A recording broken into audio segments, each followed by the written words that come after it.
In the shadows of royal power, deep secrets still exist. But when the fortress of silence begins to crack, the whole world witnesses a grueling battle between duty and life itself. The story of Princess Catherine is not just about health. It is a struggle between eternity and true humanity, one that has forever changed the image of the crown. Do you sympathize with this courage? Comment 1 if you admire it, or 0 if you have a different perspective. Don't forget to like and subscribe so we can explore the mystery together. There are moments when time itself seems to stand still, when even the most solid stone walls of history cannot hold back the ripples of change. Buckingham Palace has just released a message that has shaken the hearts of millions. Gone are the rigid formalities of royal protocol. King Charles and Prince William appeared together in a rare moment of shared empathy, opening up about a profoundly challenging chapter in the life of Princess Catherine.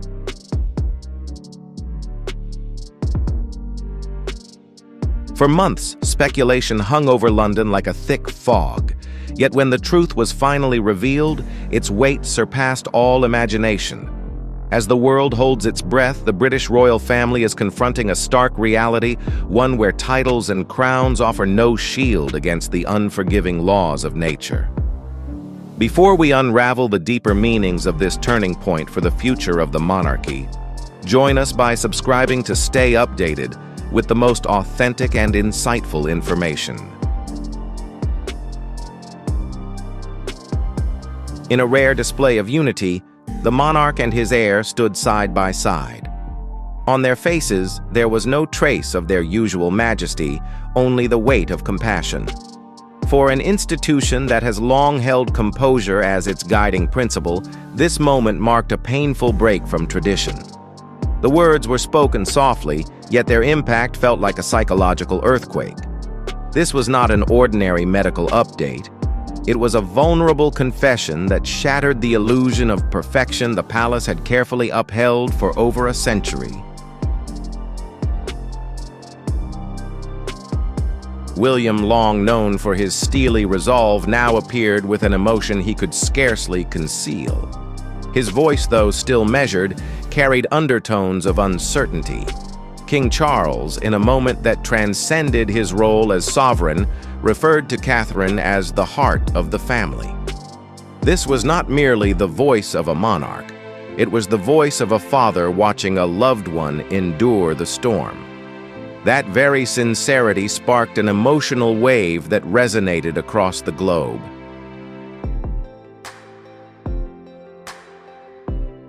From the flickering candles at Windsor to messages sent across oceans, the world is sharing a solemn, reverent silence. Everything has changed because deep down, we all understand this truth. Behind those gilded iron gates lies a quiet battle for peace. But what led to this heartbreaking turning point? To grasp the reality, we must turn back time to the moment when the first cracks began to appear. Princess Catherine's absence was initially regarded as nothing more than a routine period of rest.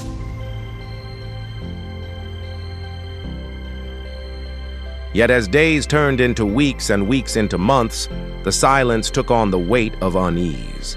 There were no casual photographs, no radiant smiles before the camera's hallmarks of Catherine's public presence. Her complete withdrawal from public life raised a pressing question: was something beyond control unfolding behind the scenes? Even the closest security staff and aides were enveloped in an atmosphere of strict discretion. Privacy was no longer a choice. It had become the final fortress protecting what mattered most. When official engagements were canceled without clear explanation, and when representatives began relying on vague language, the public understood they were witnessing something unprecedented. An anonymous staff member once remarked, "Things are not as simple as what's written in the press." Now, as part of the truth has come to light, we realize that the greatest value lies not in leaked information, but in the inner strength of a human being facing adversity. Catherine, the woman long associated with grace, is writing a new chapter not through visibility, but through quiet courage. Everything has entered a new chapter, one that cannot be reversed. The image of an unchanging, flawless royal family is gradually giving way to a different reality. Behind the velvet curtains of the palace, truth is no longer something that can be neatly packaged and controlled. As the outside world begins to connect the scattered pieces, it becomes clear that this is not merely a delay in a recovery journey. It is the transformation of a legend where royal splendor is being forced to confront vulnerability and deeply human fears. Now, Prince William carries more than the weight of a future king's responsibility. In the shadows of the long corridors of Adelaide Cottage, he finds himself at the very center of the storm as a husband. Sources close to him describe a profound psychological shift.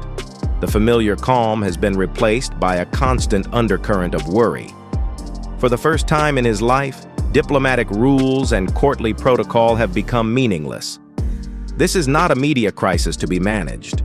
It is a battle to protect the woman he loves most. A battle in which political power has no voice. William, trained from childhood to restrain emotion, now finds himself surrounded by a sense of helplessness before fate.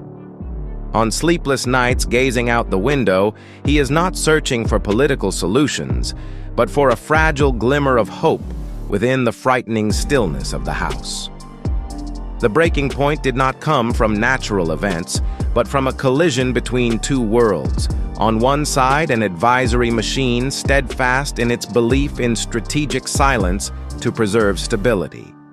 On the other, the heart of someone living through the crisis. Heated debates erupted behind closed doors. Media experts worried about the turbulence of public opinion, but William saw something far more important: the dignity of truth. In a moment that defied all precedent, a private message was sent to the monarch, brief yet resolute. She deserves more than silence. It was a declaration marking the end of an era of forced mystery. William no longer cared about staged photographs or hollow press statements. His only concern was the woman who had walked beside him through life's highs and lows. As tensions reached their peak, King Charles, long known for his extreme caution, made a decision that would completely change the course of events. After witnessing his son's quiet pain and his daughter-in-law's resilience, every remaining barrier of protocol dissolved. In a historic meeting at Clarence House, the king affirmed, "No more hiding. Let the world see the strength of perseverance." This step marked a deeply human shift in power. After a brief private visit to Catherine's hospital bedside, the raw truth reached the heart of the head of the monarchy. What he saw was not a symbol recovering according to plan, but a soul striving to make its way through the valley of life's most grueling trials. When the king left Windsor with a pale face and a heavy spirit, the entire royal household understood the whispers were over, and a new reality had begun. The silence that followed was no longer meant to conceal, but a silence born of respect for a profoundly personal and courageous battle. Everything has truly changed, and history will remember this moment as proof that beneath the royal cloak, the heart remains the most powerful guide of all. In the quiet halls of the palace, an unprecedented struggle for power erupted, but not over the throne, rather over the truth. As cautious voices sought to wrap the situation in vague statements, King Charles exercised a rare prerogative, the decisiveness of a father. For the first time, he set aside all diplomatic convention in favor of transparency.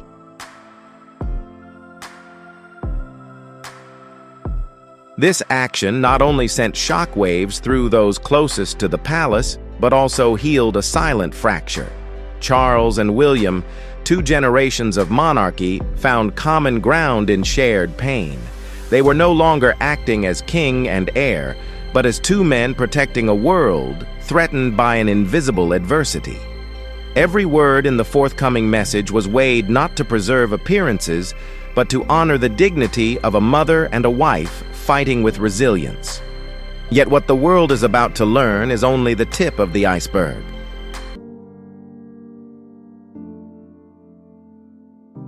Confidential materials and first-hand accounts from insiders reveal a chilling reality. Catherine's trial did not begin recently.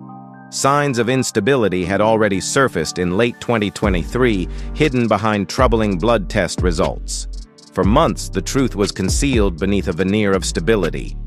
Why did the palace keep it secret? The answer lies in a harsh royal philosophy: the symbol must not be allowed to waver. Even as pain became part of daily life, Catherine continued to appear with a radiant smile, chair meetings, and lead educational initiatives. It was a silent sacrifice, where an iron will struggled to overpower physical exhaustion. Behind the stage lights, the velvet curtains concealed her weakest moments. There were times Catherine collapsed backstage at charity events, yet the swift motion of security and media transformed them into ordinary migraines. William witnessed it all, from worrying weight loss to long, sleepless nights. He pleaded with her to stop, but Catherine, bound by unwavering devotion to duty, refused.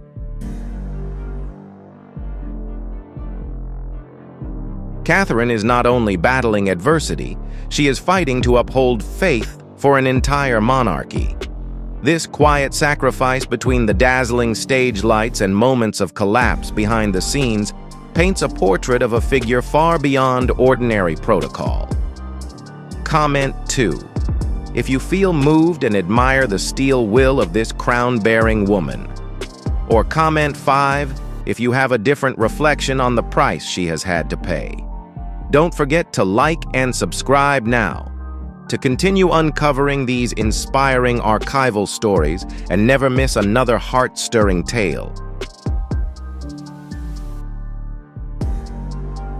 The tension between an unfallible symbol and a human growing ever more fragile pushed the royal family into a precarious position. Senior aides feared that if both the king and the princess showed weakness simultaneously, the illusion of institutional strength would collapse. They chose silence to protect the throne, but forgot the price of isolation. Catherine's story is not merely the tale of a royal. It is a lesson on the limits of humanity when faced with a higher duty.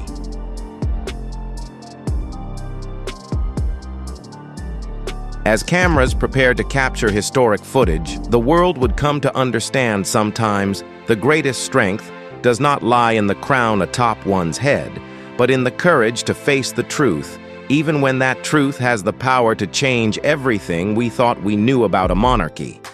For the sake of stability, a curtain of secrecy was drawn. Catherine accepted it, trusting that these trials were only a brief chapter in her journey of recovery. Yet time and the laws of nature wait for no arrangement. As the palace prepared to speak, reality had already moved beyond their control. The most loyal aides began to question: is silence still golden, or is it slowly eroding trust between an age-old institution and the public? William, torn between his duty as a prince and his heart as a husband, began to realize that the fortress of secrets was becoming a prison of pain. The throne built on influence and image now faced a cruel test of sincerity. Then, without any staged ceremony or coordinated press release, Catherine made a move that shook the nation.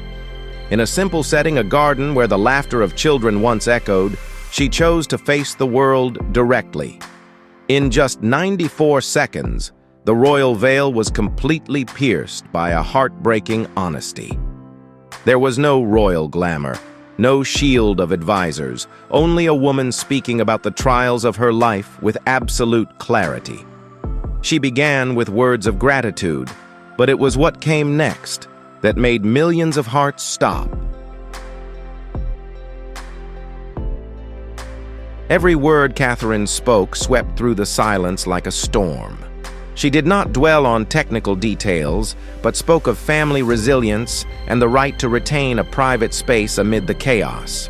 Yet beneath that composure lay a profound emotion, a confession so sincere that it was clear this was not merely a medical update, but a deeply human sharing about the fragility of life. The world's response was an immense wave of emotion. From national leaders to ordinary citizens, everyone found connection through shared pain.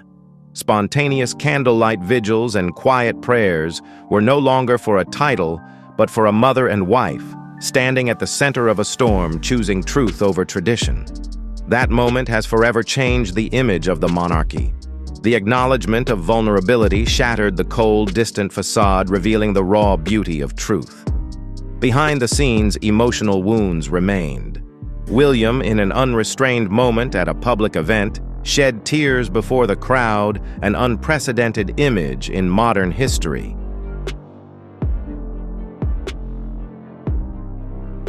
Even the press, usually relentless in pursuing every detail, chose to step back out of respect for this silence.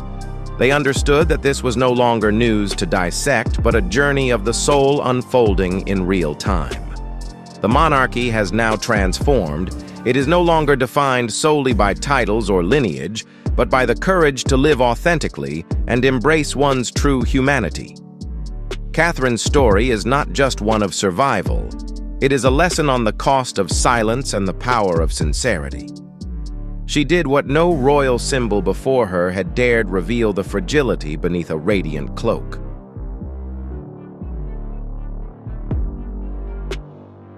It is precisely this openness that has turned Catherine from a princess into a guiding soul, forcing a palace, once a fortress of secrets, to move in rhythm with her heartbeat. Yet while the world honors Catherine's bravery behind the heavy oak doors, another battle quietly ignites. This is not merely a fight against illness, but a struggle shaping the future of a 1,000-year-old institution. In strategic meeting rooms, the air is thick with calculation. Harsh questions arose. Who would represent the monarchy if Catherine's radiance receded? Old alliances fractured, and new schemes began to take root. Not everyone looked in the same direction, and not every heart within the castle beat in rhythm with the woman resting. As the reality of Catherine's absence became a daunting prospect, conflicting viewpoints collided.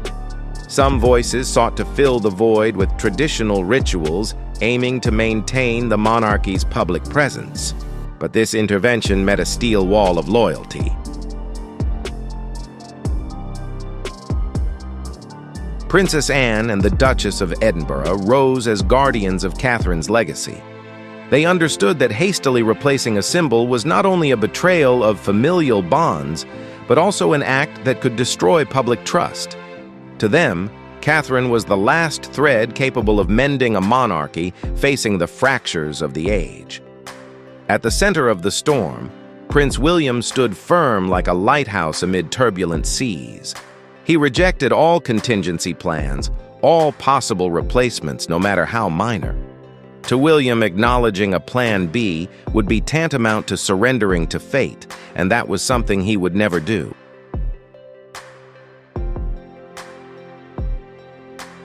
His cold decisiveness before the advisors sent a powerful message. Catherine is not a pawn on the political chessboard. She is the soul of this household. Despite the crushing pressure to maintain the continuity of the institution, and despite drafts of task restructuring already laid out on the table, William chose to place his trust in the miracle of willpower. Then, just as the darkness of doubt loomed heaviest, a ray of light pierced the night. A new message emerged, not from aides but from Catherine herself. With heartfelt sincerity, she shared what once seemed impossible. There were signs of triumph in the battle. Her illness had abated. Light had returned to the eyes of the mother, the wife, and the future queen. She spoke of gratitude, of resilience forged through the darkest hours. Treatment had borne fruit, and life once again asserted itself against the cruelty of fate. Though the joyous news had arrived, shadows of the past left profound lessons. This crisis revealed a truth. The prestige of a monarchy does not lie in stone walls or noble titles, but in the human connection between its leaders and the people.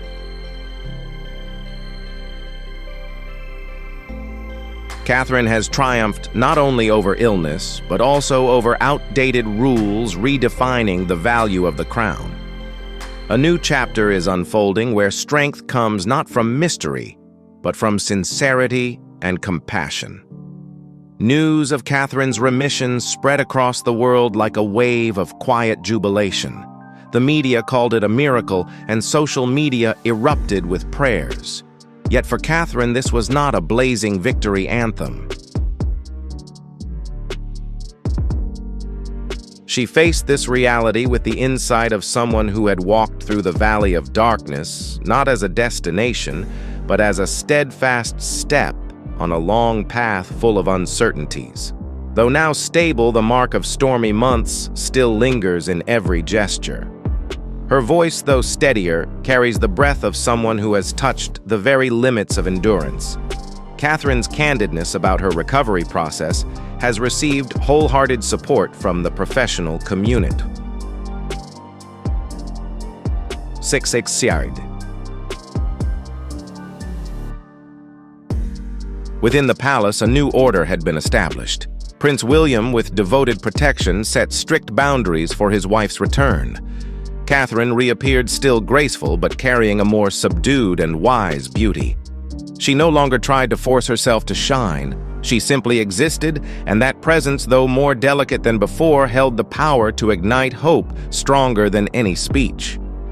A moment touched the hearts of humanity, the image of Catherine walking hand in hand with her children across the school grounds.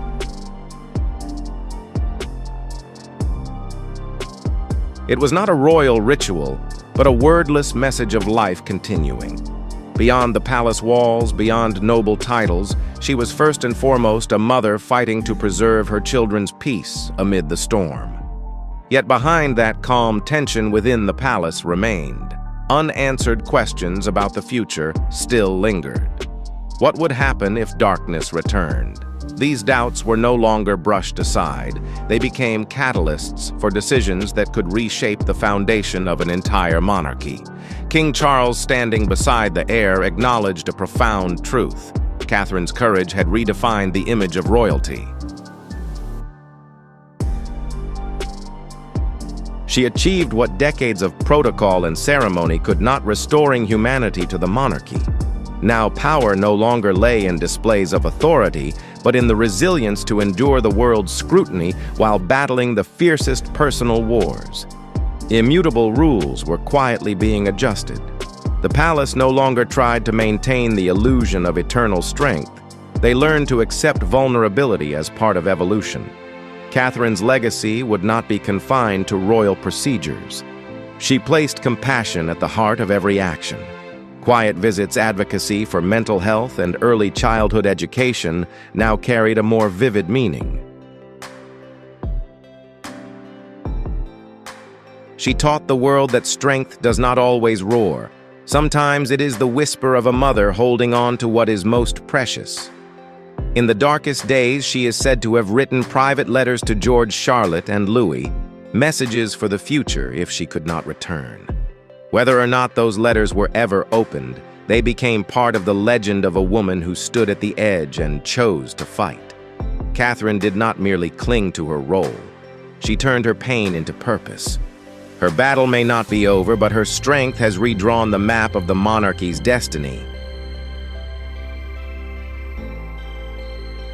The world will never see her the same way again, for they have glimpsed the portrait of a queen in spirit, a woman who reminded us that even in adversity, grace and determination can create miracles. Catherine's journey is not merely the story of a title or a crown, but an epic of willpower, sincerity, and the cost of compassion.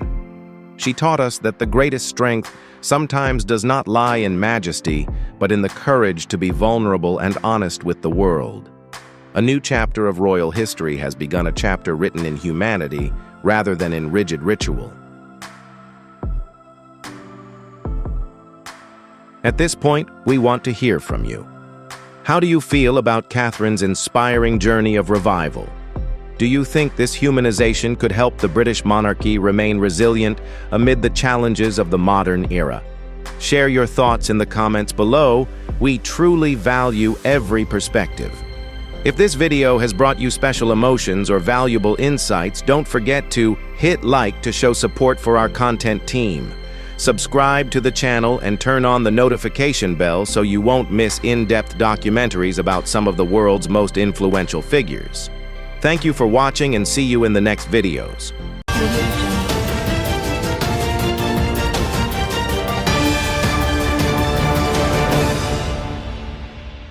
At 7:48 this morning, a moment marked the end of an era and the beginning of an irreversible turning point.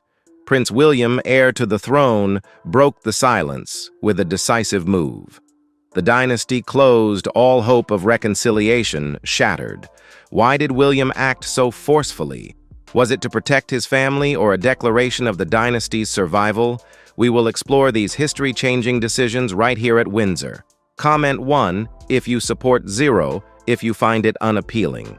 Don't forget to like and subscribe so you don't miss out on the upcoming power secrets. Let's begin. Instantly, the world held its breath.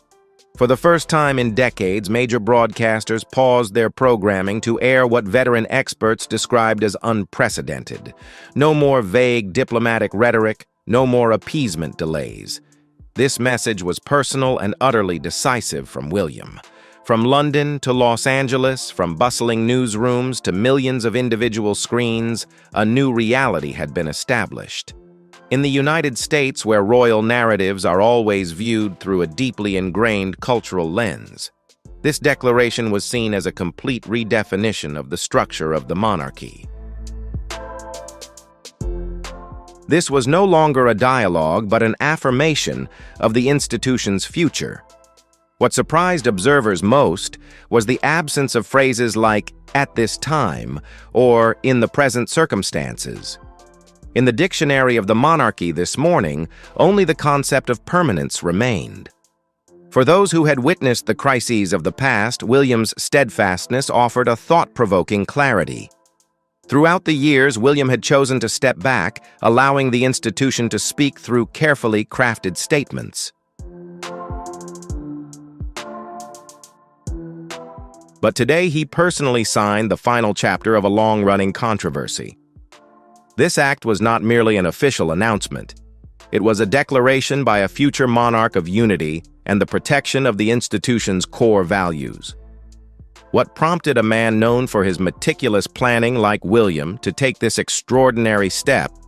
The answer lies not in a single event, but in the accumulation of subtle shifts throughout the autumn of 2024. When diplomacy is no longer sufficient to maintain balance, and when spiritual values are put to the test beyond their limits, decisiveness becomes the only tool to protect stability. This is not an impulsive reaction, but the result of a profound process of reflection on responsibility and legacy. The door has been locked, and the key has been handed over to history. It is the culmination of a silent observation process, when the limits of tolerance have finally been reached. Throughout the latter part of the year, an unusual pattern began to emerge, making Catherine unable to remain silent any longer. Whenever a significant initiative is launched or a community mission is launched, opposing streams of information immediately emerge. These articles don't come from transparent sources, but are hidden behind vague concepts like insider voices or anonymous observers. However, the timing of their release paints a picture of calculated intervention rather than random news. In a private conversation, Catherine pointed out the existence of an invisible hand pulling the strings behind these upheavals. This was no longer a natural flow of media, but a strategic campaign to obscure her devoted efforts. Witnessing his wife's devotion being undermined by deliberate manipulation, a new resolve formed within William. Meanwhile, King Charles was also facing his own challenges. He realized that the monarchy's valuable resources were being disproportionately wasted dealing with misinformation from distant sources. Legal experts and security teams had to work continuously to assess the risks from inflammatory content in the digital space.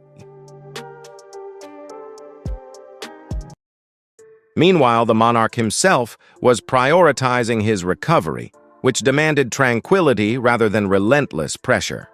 He felt caught between family affection and the responsibility of protecting the stability of the institution. Hope for harmony was real, but systemic paralysis was unacceptable. The real turning point came from a secret national security meeting. Authorities identified an organized pattern of activity targeting Catherine.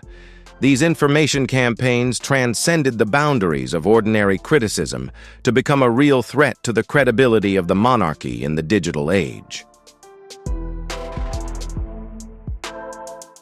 William received the report in a highly secure setting. Each page revealed a harsh truth about the origins of these psychological attacks. A significant proportion of the negative activities were confirmed to be linked to extremist groups from the opposition, turning William's suspicions into an alarming reality.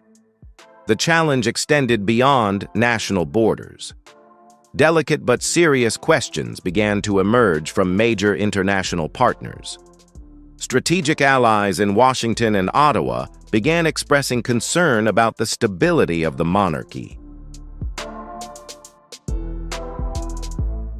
They needed assurance that the symbol of the monarchy was strong enough to continue its role as a reliable diplomatic partner. This news came as a major shock to William. Understanding that the future of the monarchy rested on trust and global consistency, he knew that silence was no longer an option. His statement was not an immediate reaction, but a necessary act of self-defense to protect the institution's legacy from the storm. The upheavals involving members of the monarchy abroad were no longer mere entertainment news. They had now become a factor undermining the nation's soft power on the international stage. Princess Anne, with her practical and insightful vision, delivered a crucial wake-up call to William. She asserted that no one can protect everyone. At a certain point, a leader must choose between a constantly destabilizing individual and an institution serving millions. As winter descended upon London, William found himself caught in a maze of undeniable evidence. Psychological attacks on his family, the declining health of the monarch, and diplomatic risks threatened the nation's standing. The time for hope had ended, giving way to an era of permanent divisions. The first fundamental decision came from Princess Anne during a private meeting at Windsor. In the quiet space of knowledge and history, she did not resort to conciliatory words. She stressed that this institution required formal written and legal boundaries, not vague promises or expectations. Anne argued that without absolute clarity, all future interactions would turn into endless negotiations. Every silence would be interpreted as weakness, and every action would be dissected to search for hidden intentions.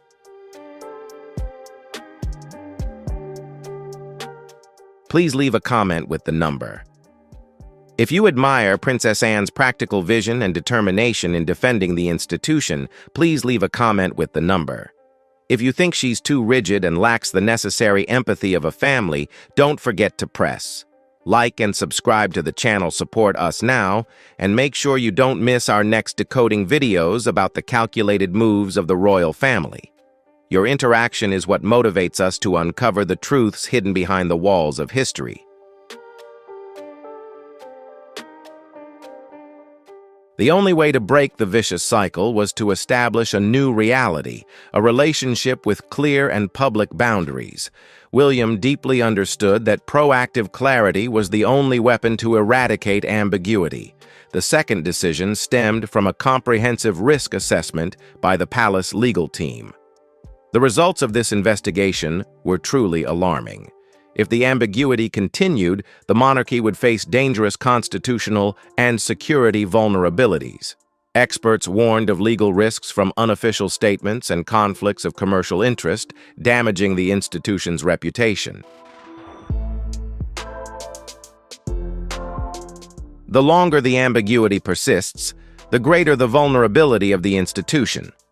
William understood that maintaining hope for reconciliation in a lack of transparency was essentially a far riskier gamble than a definitive split. The final, crucial element came from high-level diplomatic reports. International partners needed firm confidence that the monarchy was a symbol of stability and centralization. Prolonged internal turmoil had begun to erode the confidence of public opinion leaders and policymakers in allied nations. The issue has transcended the realm of a family conflict to become a major foreign policy concern. The government needs a decisive solution to maintain national prestige. William realizes that if he cannot manage stability within his own home, global partners will question his ability to shoulder greater responsibilities in the future. All these pressures have converged, leading to the historic declaration at 7:48 this morning. A drastic action to protect the future of the monarchy. When personal turmoil transforms into complex political problems, silence is no longer a safe haven. The final and most instinctive decision doesn't come from dry reports, but from William's heart. Throughout the final months of the year, he witnessed Catherine facing the storms of public opinion with a proud serenity. He saw his father shouldering the unresolved family rifts and saw the children growing up under the scrutinizing gaze of the outside world. At that threshold, William realized a harsh truth.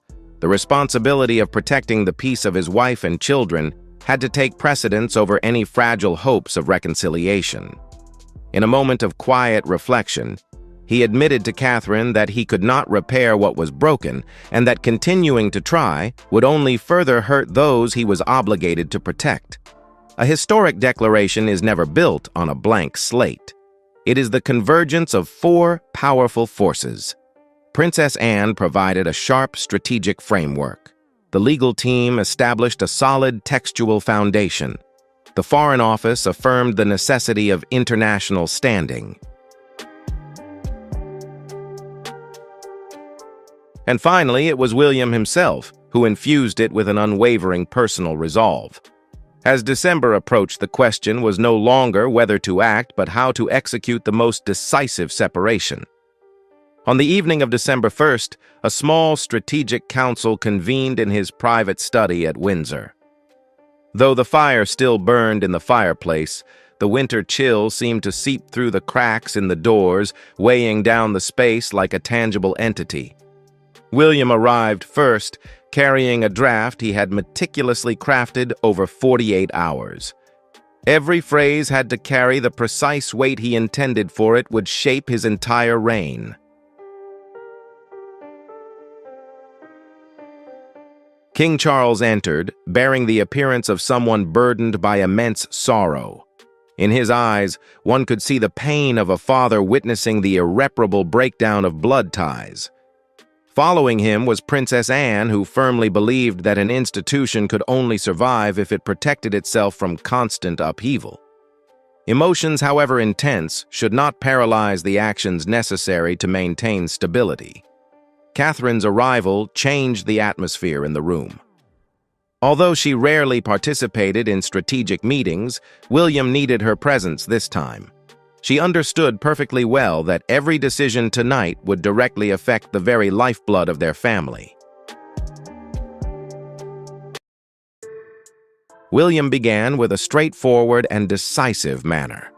He asserted that this was the final decision, with no room for reconsideration, no turning back as emotions cooled. After considering all options from reconciliation to gradually establishing boundaries, he concluded that the current ambiguity was the seed of perpetual instability. As the draft was passed around and silence fell, Catherine spoke in a soft but powerful voice filled with compassion. She reminded them of the profound pain this decision would inflict on those on the other side of the border. It was the moment when royal duty and human emotion clashed most intensely, marking an irreversible turning point.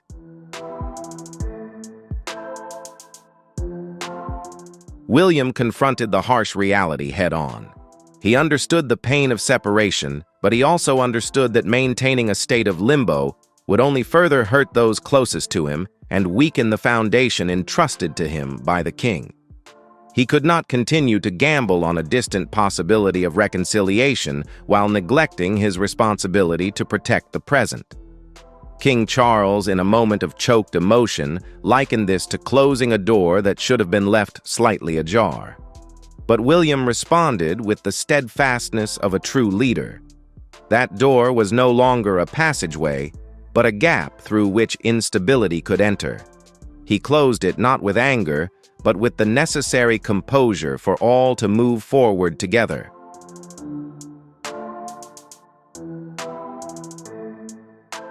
Princess Anne reminded us of a harsh truth: an institution cannot be led by vague hopes of mending emotional wounds. William was putting his education into practice, prioritizing organizational stability over personal feelings, even if it meant leaving silent scars. Catherine, with her keen insight and empathy, affirmed that the language of this statement was entirely transparent. It contained no aggression. It simply established a new reality. When King Charles concluded the meeting with his trust in his son's judgment, the burden of history seemed to have been transferred. The communiqué will be released at 7:48 a.m. tomorrow, ending any lingering doubts. Precisely at 7:48 a.m. on December 2nd, the official statement was released from Kensington Palace, permanently sealing all avenues of return. In California, amidst the dim twilight, the message arrived like a silent shockwave. It was not the language of bureaucracy, but a direct verdict from an older brother. Silence enveloped the space as this reality was revealed.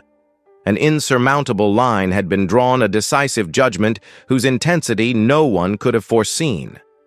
Meanwhile, in London, the monarchy's media and legal apparatus operated with absolute efficiency to handle the waves of public opinion from the very first hour.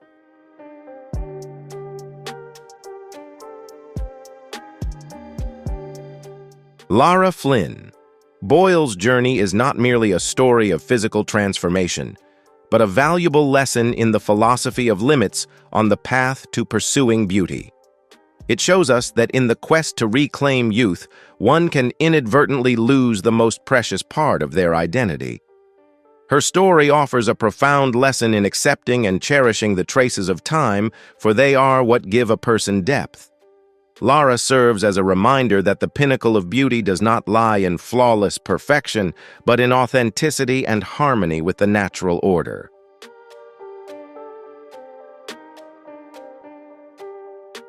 Once a dazzling icon of intelligence and allure in working girl Melanie Griffith, entered the world of fame, carrying all the expectations of the public.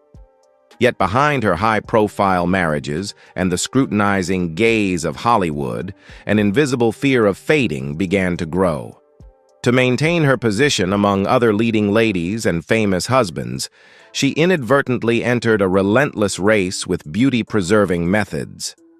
Decades of continuous interventions gradually built an artificial. This was no longer a pause or a lingering sulk. It was an end. By midday, the silence from the palace had become the final answer. The matter was officially closed. The future of the woman across the ocean would now unfold entirely separate from the orbit of the monarchy. William, having made the most difficult decision of his leadership career, had charted a new course for decades to come. As the winter light faded over London, a new reality began to envelop Meghan Markle's life. The illusion of a tomorrow where time could heal the cracks had completely vanished. William had not merely closed a door, he had declared that path no longer existed. Instead of running away, Melanie Griffith chose a path of courage few in Hollywood dare to take, acknowledging past mistakes and embarking on a journey to rescue her face. She sought out top specialists to undo the excessive interventions, striving to reclaim the natural fragments that remained. While she could not turn back the clock to her youthful beauty, the positive changes that followed stand as a testament to extraordinary resilience. Her story serves as a valuable case study showing that aesthetic pursuits are not a one-way street, and there is no longer any opportunity to reposition oneself as someone who can return when circumstances change, nor any suggestion of reconciliation if the organization accepts flexibility. The future king has turned his judgment into a historical document, something no media campaign can reverse. This is a conflict between modern individual vision and immutable traditional structures. When an individual refuses to compromise and an institution does not collapse, a definitive separation is inevitable. Looking back at the whole affair, we realize that sometimes the kindest thing to do is not to cling to false hope, but to accept reality. Instead of a fulfilling outcome as promised by glowing advertisements, she inadvertently became a victim of techniques lacking the necessary empathy and medical expertise. A harsh intervention on her facial structure caused the once-admired architectural beauty to collapse, leaving irreversible marks on her skin and natural features. By 2026, reflecting on Elsa's journey, one cannot help but be stunned by the extreme contrast. Though she still lives in wealth and prestige, her face has become a mask of sorrow where the flexible expression, the quiet pain of a woman unable to recognize herself in the mirror, is a modern tragedy where material wealth cannot compensate for the loss of personal identity. Elsa Patton's story is not merely a celebrity headline, it is a powerful educational lesson on the limits of aesthetic intervention. It reminds us that behind every promised miracle lie risks capable of permanently stripping a person of confidence and happiness. Elsa courageously shared her suffering as a warning to the world: cherish the harmony of nature and remain mindful of the temptations of art. With the door permanently sealed, a new, mysterious chapter officially opens. Is this verdict a necessary liberation, or merely the beginning of new storms? The ultimate truth always lies in the hidden corners that history has yet to uncover. Will this decisive action truly bring peace to the dynasty? Share your thoughts in the comments below, so we can unravel the mystery together. Don't forget to like and subscribe to the channel to avoid missing more shocking cases and hidden truth notes behind. Some unverified sources even suggest this could be the sign of a cross-border underground network where absolute trust in supreme authority becomes a fatal flaw. Comment 1 if you believe this is a battle to protect heritage. Comment 0 if you think the secret runs even deeper. Like and subscribe now to join us in decoding the architecture of power and the buried truths. Beneath the gilded domes where time seems to stand still due to the impenetrable security of the British palaces, lie treasures measured not just in carats, but in millennia of history. They are symbols of an immutable system of power. However, a shocking theory is emerging: can a fortress of faith be breached from within? When routine inventory checks, which were once merely procedural, turn into tense reconciliation sessions, an invisible truth begins to emerge. Everything began like a cold draft slipping through the corridors of Kensington Palace. Iconic objects, the jade brooch of Queen Victoria, the legendary pearl necklace once gifted by a Middle Eastern king to the late Princess Diana, now existed only as vague notes in archival records. When artifacts that were meant to appear at national events suddenly remained absent for years, the explanations of restoration or on loan began to reveal troubling gaps in logic. Amid the erosion of traditional values, Prince William took an unprecedented step. Bypassing official channels, he turned to Simon Harcourt, a specialist in identifying security vulnerabilities, a quiet operator who dealt exclusively with the cracks beneath the surface of high society. In a discreet room where daylight was smothered by heavy curtains, an investigation grounded in historical data analysis began. The notebook revealed more than missing items. It exposed a systemic collapse. Harcourt scrutinized decades of records, tracing the faintest clues on clasps and cuts. In a system of absolute control, is this a simple error or a dark internal shift? It begs the question, is heritage eternal, or can everything simply be replaced? Simon Harcourt's investigation no longer stopped at hypotheses on paper. He understood that in the world of national treasures, every gemstone carries its own distinct genetic code, its cut, its clarity, even the way it is mounted into its metal setting, and at a discreet auction in Paris accessible only to encrypted entities, a diamond necklace surfaced that through it was the ultimate silent witness, a custom clasp matching 1970s records perfectly. This shattered the palace's facade, yet the true horror wasn't the value but the systemic method behind it. Harcourt uncovered a sophisticated legal camouflage, where royal treasures were deliberately masked with vague labels like European provenance or 19th century relics. A cross-border network emerged, traces stretching from Geneva and Antwerp to Dubai, perfect buffer zones for the movement of high-value assets, and a strange commonality appeared as well. Despite passing through multiple auction houses, every trail led back to the same legal representative and a single luxury logistics firm, making it clear this was not an isolated theft, but a deliberate historical purge orchestrated by an entity with both access to the royal vaults and the authority to approve transfers without triggering any alarm systems.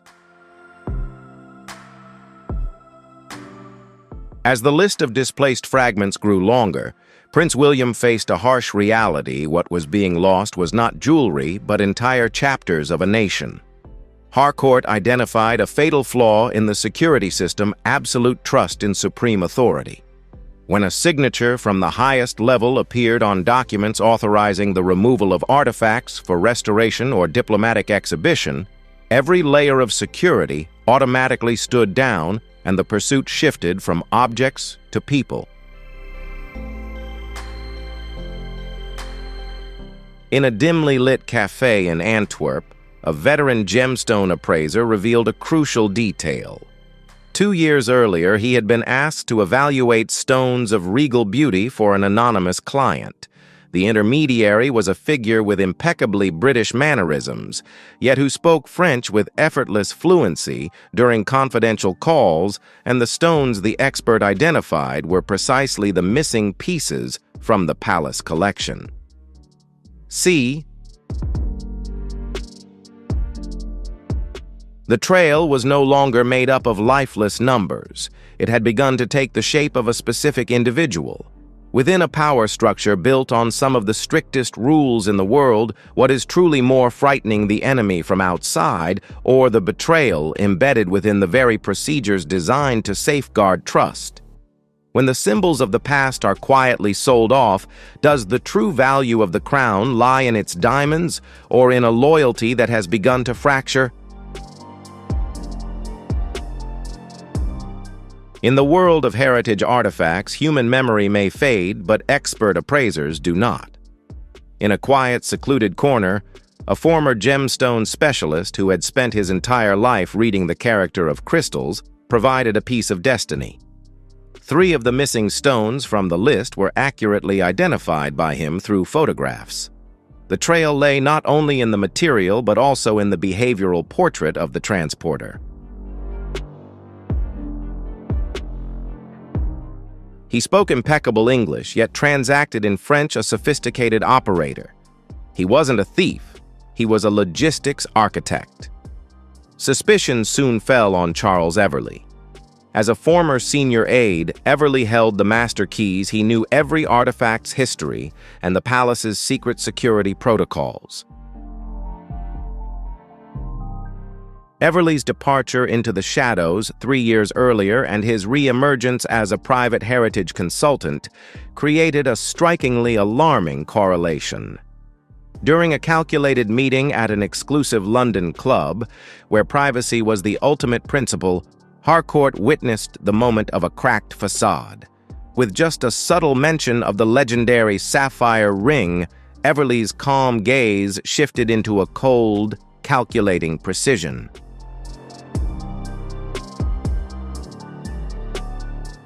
It was the reflex of someone holding a secret the entire world was seeking.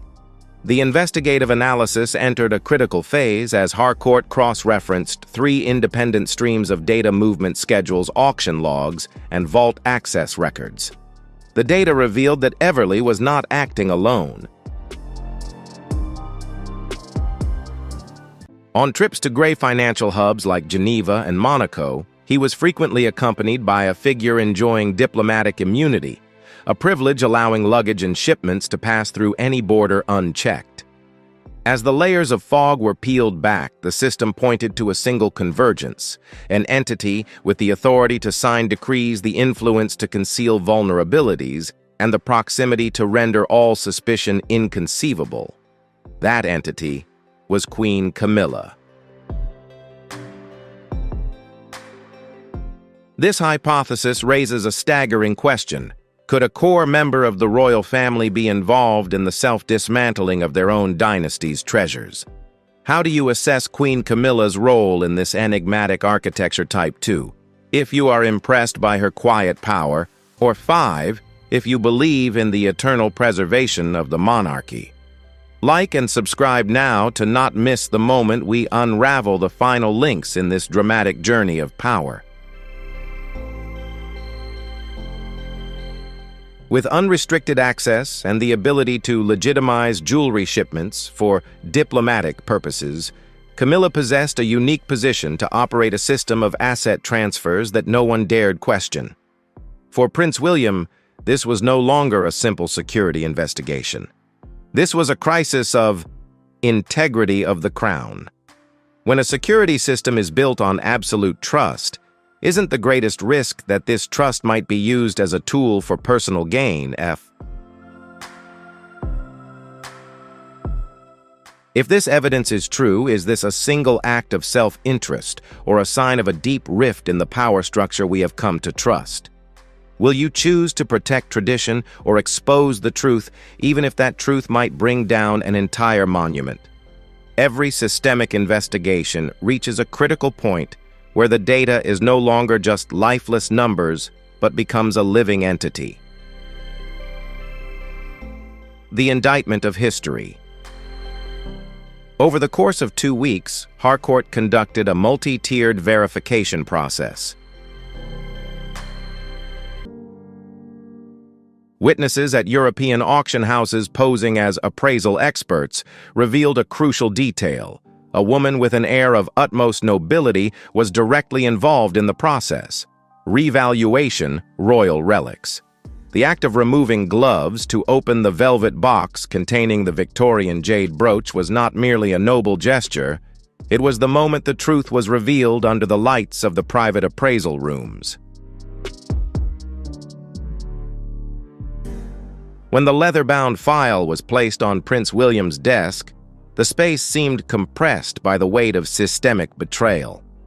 The chosen location was the Blue Room at Buckingham Palace, a space symbolic of silence and eternal secrets. Here, Queen Camilla's composure confronted the cold resolve of the future monarch. As the file was pushed across the desk, a scenario unfolded of heritage erosion. It has been exposed.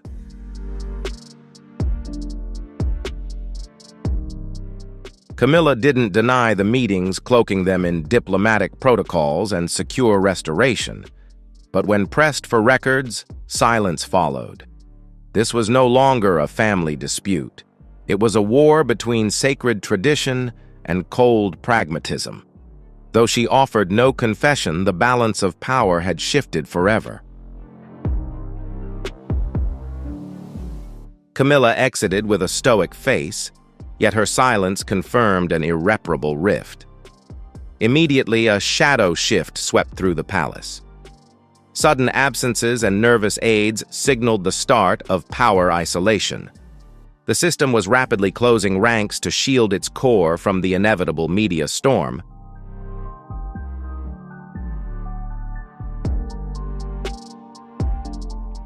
Prince William faces a choice that could be life or death for the monarchy. Revealing the truth could shatter an image built over centuries, but remaining silent would mean compromising on historical values. In the world of royalty, sometimes the unspoken words possess the most devastating power. Jewelry can be recovered or replaced with perfect replicas, but ethical standards. Once a system has been compromised, it can never be restored to its original state. When national treasures are no longer kept in vaults, but become pawns in clandestine deals, are we witnessing the end of an era of trust? In your opinion, does the integrity of a monarchy lie in the glittering diamonds on its crown, or in the transparency of those who wear it? Is silence the best way to protect the monarchy, or will that very silence be a poison that gnaws away at the future? In the architecture of power, hesitation is sometimes more dangerous than a direct attack. CE. Prince William faces a difficult dilemma regarding system integrity. Should the dynasty protect its false image of unity or undergo a painful surgical procedure to salvage its core values? When trusted advisors are summoned in secret, a systemic analysis reveals that silence is no longer a shield, but complicity. The international media, with the keen instincts of the digital age, have begun to notice the implications. White space in Queen Camilla's schedule. The unexplained diplomatic flights and absences from traditional events created an uncontrollable wave of public opinion. Any hope of a mistake vanished when the final report from Zurich arrived. The emerald bracelet, a symbol of continuity dating back to the Empress Dowager's time, had been discovered in a private vault. This was no longer a hypothesis. This was a illegal asset supply chain. It was finalized. The coincidence of time, place, and approval signatures led William to an irreversible decision. He understood that to protect the crown of the future, he had to confront the harsh reality of the present. That morning, London was shrouded in a gray haze, signaling a constitutional change. William did not choose personal confrontation. He chose to restructuring of authority. The statement was drafted without directly making criminal accusations, which could have brought down the regime, but focused on redefining the responsibility for heritage preservation. By stripping people of their titles and public roles in the name of protecting national assets, William orchestrated a silent revolution. X. This was an unprecedented precedent, a direct successor eliminating flawed links in the power structure, even before officially ascending the throne. In the palace press room, the silence was so heavy that one could hear the clicking of waiting cameras. When William stepped onto the podium, he was not just a son, but a heritage protector. We are administering justice to prevent a major crisis of trust. The words spoken will not only change Camilla's position, but also alter the way the British monarchy operates in the 21st century. Peaceful courtesy has vanished, giving way to an era of strict scrutiny and unbridgeable boundaries. In the battle between kinship and national duty, what is the price of justice? Is removing a high-ranking figure to protect the crown jewels a courageous act to save the regime, or the beginning of a deeper rift we cannot foresee? If you were faced with that choice, would you protect your family's secrets or the heritage of a nation? Prince William's voice, echoing in the press conference room, was not just the voice of an heir, but of the echo of a system defending itself. He wasn't talking about lost gemstones. He was talking about contract of trust between the monarchy and the public. The decree was brief, but carried the weight of 1,000 years of history. Camilla has officially been stripped of her title as queen. B. Her public role ended, and her ceremonial duties were reassigned. This was not merely a personal punishment, but a transformation. Re-establish order. William affirmed a supreme principle. In a monarchy, no individual is allowed to stand above the integrity of the national heritage. In less than 5 minutes, the world witnessed a historical rift. While social media exploded like a digital earthquake with theories and astonishment inside the palace, the atmosphere was eerily silent. The corridors of Buckingham and Kensington are now shrouded in apprehension. Portraits are changed, seating charts are redrawn, a process that has been repeated. Erase system memory. It unfolded silently but fiercely. Camilla's discreet disappearance into the shadows of history is proof that when trust is broken, even the most powerful entities can vanish into the mists of oblivion. The incident plunged the British monarchy into an unprecedented territory. International analysts consider this the most decisive action of a future king, a powerful message to all generations. Power always comes with absolute responsibility. The palace security system is not only tightened by physical barriers, but also by a new transparent operating system. Every access log to the archives is digitized, and every movement of treasures must go through multiple layers of approval. The scandal, though a painful scar, has become a catalyst for the royal family to upgrade itself in the face of internal risks. D. Simon Harcourt returned to the shadows of the security consulting world, leaving behind a dossier whose full truth will likely never be revealed to the public, because some truths possess too destructive power to be made public. For William, this crisis was a harsh lesson about the price of leadership. Precious gems are not ornaments. They are the chapters of a nation.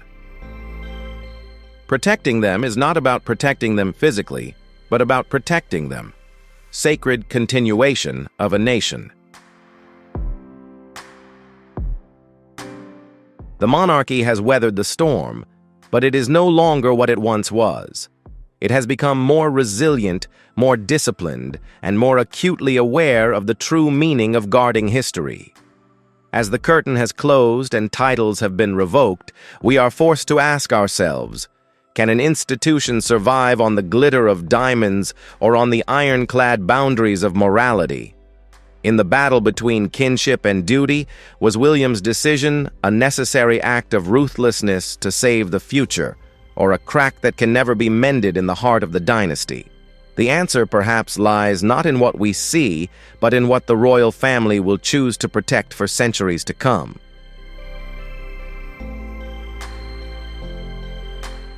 The curtain has closed. The title is gone, but the real mysteries remain hidden in the shadows of the palace corridors. Was William's decision a salvation for the dynasty, or merely the opening shot in an irreparable rift? Which scenario do you believe, a purge for justice or a brutal power struggle? Leave your hypothesis below. I will respond directly to the most insightful comments. If you believe this is just the tip of the iceberg, click button link. Like this video. Don't let yourself be left out of the system's secrets. Click register, turn on notification bell right now. Here we don't just watch the news, we decipher the truth.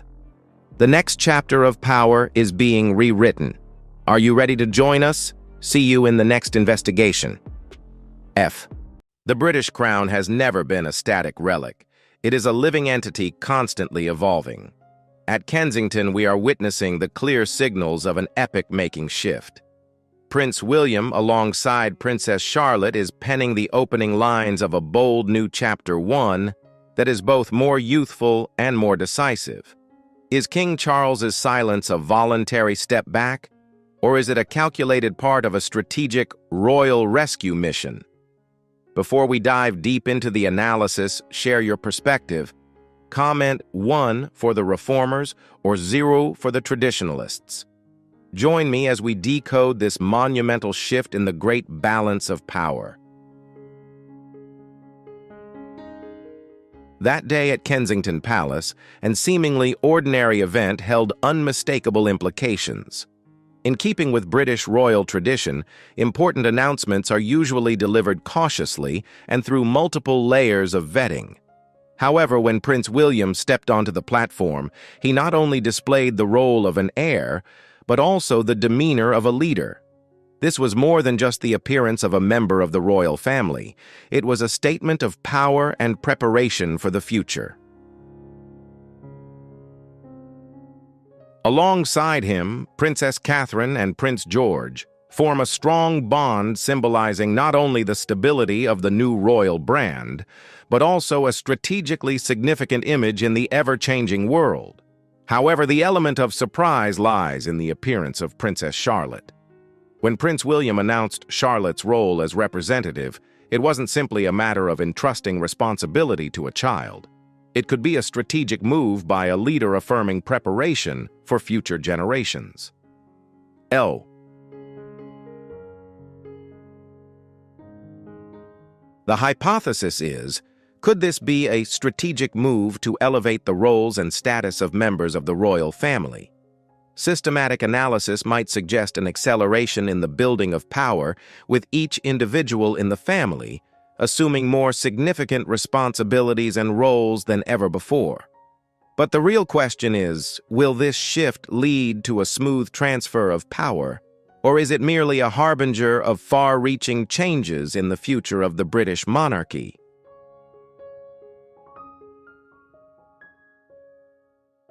With the third generation rapidly rising to the center, it becomes clear that this is not merely a shift in the royal family's narrative, but a deeper strategy to ensure continuity and stability during a turbulent period. This arguably signals a system in urgent need of renewal and rejuvenation. The question is, why has this urgency become necessary?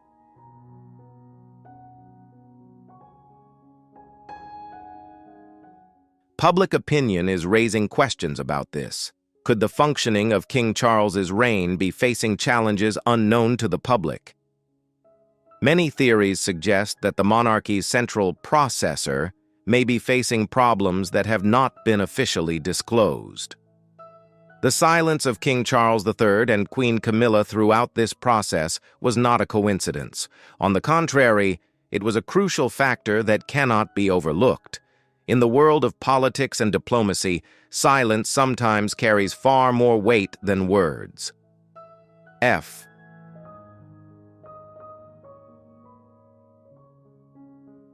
These silent actions may be a strategy to project subtle power or to avoid comments that could alarm the public. Behavioral analysts suggest that a soft transition is underway, a quiet but impactful process that is gradually changing the face of the royal family. Looking at approval ratings, it's clear that William and Catherine are rising strongly, not only domestically but globally. But what is happening inside the palace?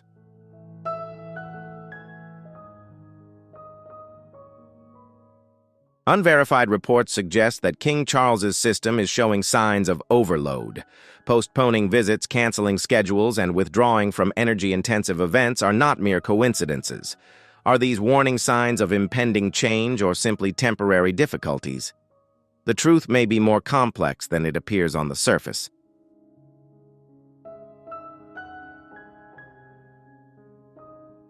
It could be argued that as Prince William continues to appear more prominently and forcefully in public events, this cannot simply be seen as a surpassing of his father, King Charles.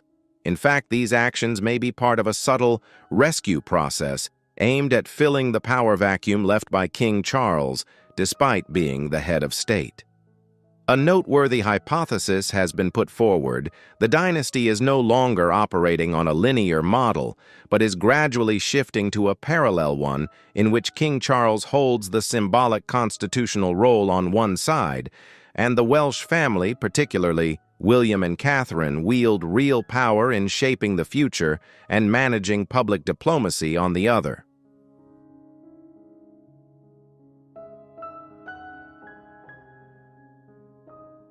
William's decision to visit the Manchester Children's Hospital instead of attending the King's meeting should not be interpreted as rebellion or a challenge to authority. It may be a strategy of resource optimization, where each member of the royal family takes on the most important fronts depending on their influence and capabilities. These decisions can help allocate resources more effectively, given the enormous workload and responsibilities the royal family faces.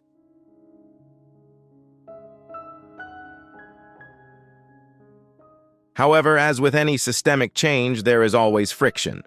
Princess Charlotte's placement in such a significant position so early may be a bold move, but it also carries risks.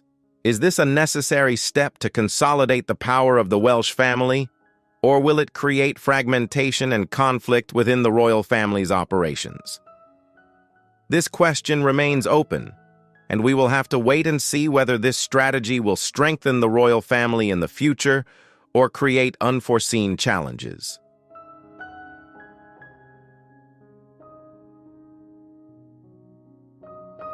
Whispers about the events of the previous decade still echoed, making her legitimacy a major question mark. However, history always takes unexpected turns. Could someone who was once at the center of public opinion become the most reliable anchor for the dynasty in times of crisis? If you observe closely, you'll notice a subtle shift. The most powerful figure seems to appear less frequently in front of the cameras. Instead, there are brief announcements about the treatment process. When the lighthouse no longer shines as brightly as before, who is truly steering the ship of the kingdom?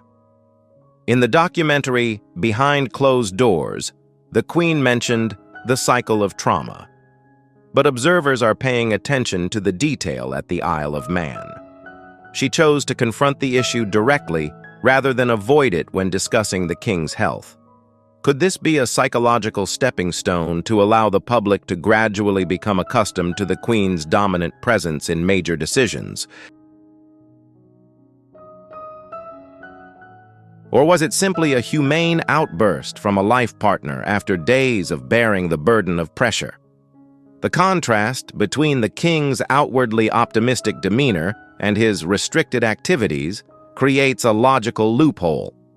Are we witnessing the truth or only what is allowed to be seen?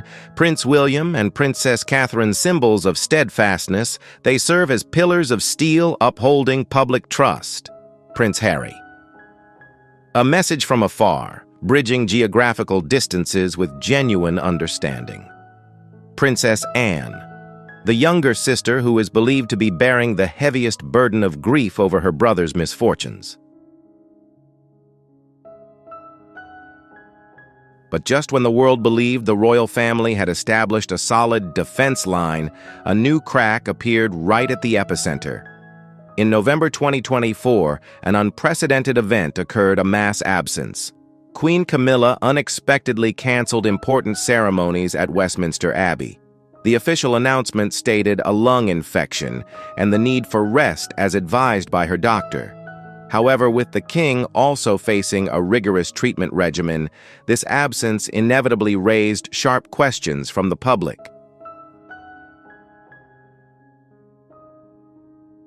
Is this merely a medical coincidence, or a sign of a system being overwhelmed by immense pressure?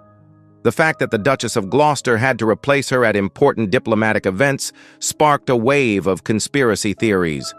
Was the true state of the royal court being concealed to avoid a widespread crisis of confidence? With both of the palace's highest symbols facing physical challenges simultaneously, the future of the monarchy presented an unprecedented governance dilemma. The velvet curtains of Buckingham Palace remained drawn, yet the scripts of the future continued to be written by the world's curiosity. Are we witnessing a monarchy striving for transformation, or are we seeing the most fragile moments of a thousand-year institution? Are we truly observing the breaking point of this millennium-old establishment? If you feel yes and believe a major shift or an underlying upheaval is being prepared, please leave a number 2 in the comments. If no and you believe this is simply a brief rest as announced, leave a number 5.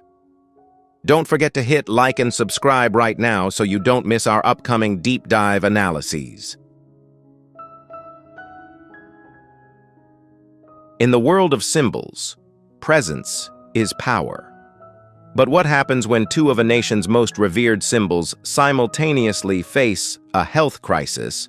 Observers are speculating about a worrying scenario, a kingdom without a direct leader. Queen Camilla's absence following the king's announcement has created a terrifying power vacuum. Remember the dark shadow that fell over the Princess of Wales, Catherine, earlier this year.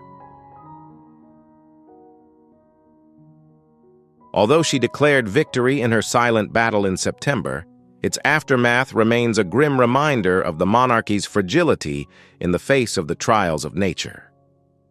Is Buckingham experiencing a bigger health crisis than what's being reported in the press? To understand Camilla's position, one must turn back the pages of her controversial history. Her journey was not a bed of roses, but a triumph over the ghosts of the past. However, history always takes a different turn. Can someone who was once at the center of public opinion become the most reliable anchor in times of trouble? History is the most honest mirror. In the 1950s, King George VI kept his health a closely guarded secret to protect the nation's image, leading to shock when the funeral bells rang. In contrast, Princess Margaret chose to publicly acknowledge her decline, bridging the gap with the common people. Buckingham Palace is currently torn between these two strategies: security for stability or transparency for empathy. In November 2024, an unprecedented event occurred, a mass absence. When both the king and queen had to temporarily leave the stage due to health reasons, an astonishing power pause occurred. Camilla's dedication to organizations such as Macmillan, it's not just a ceremonial role, but an inner empathy. But when the torchbearer also faces the cold winds of exhaustion, who will be there to give her strength? Perhaps these rifts are the strongest glue binding the royal family and the people together. We stand before a new chapter in British royal history, where the lines between privacy and official duty are blurred more than ever. Apologies for absences, optimistic announcements of recovery, and even veiled silences, all are creating a multifaceted picture. Where does the truth lie behind the closed doors of the palace? Is it a dynasty resiliently healing itself, or the beginning of an inevitable power transition, the tip of which we have only just begun to see? Our investigation goes beyond dry medical reports, delving into an unprecedented psychological shift. Queen Camilla, once a figure at the center of controversy, is becoming a symbol of empathy. Why did she choose to confront serious illnesses like cancer and osteoporosis with such determination? This is explored in the organization's coffee chat sessions. Macmillan or those quiet visits to the laboratories were not just a ritual. It was her way of humanizing the crown. As she confronted her own lung infection, the public no longer saw a distant monarch, but a human being battling the limits of her physical being. Could it be that these rifts in health are the strongest glue binding the royal family and ordinary people together? One notable hypothesis is being discussed by international observers. Is healthcare transparency a new diplomatic tactic? Beyond the borders of England, major powers are looking to Buckingham as a model of adaptation. The public disclosure of the hidden aspects of royal health is not merely an act of honesty, but a far-reaching policy reform. Under the King's approval, a new wave of health awareness is spreading, promising a comprehensive transformation of the national healthcare system. But consider the perseverance of the leading couple. King Charles III, a guardian of the environment and sustainability, has dedicated his life to preparing for a greener era.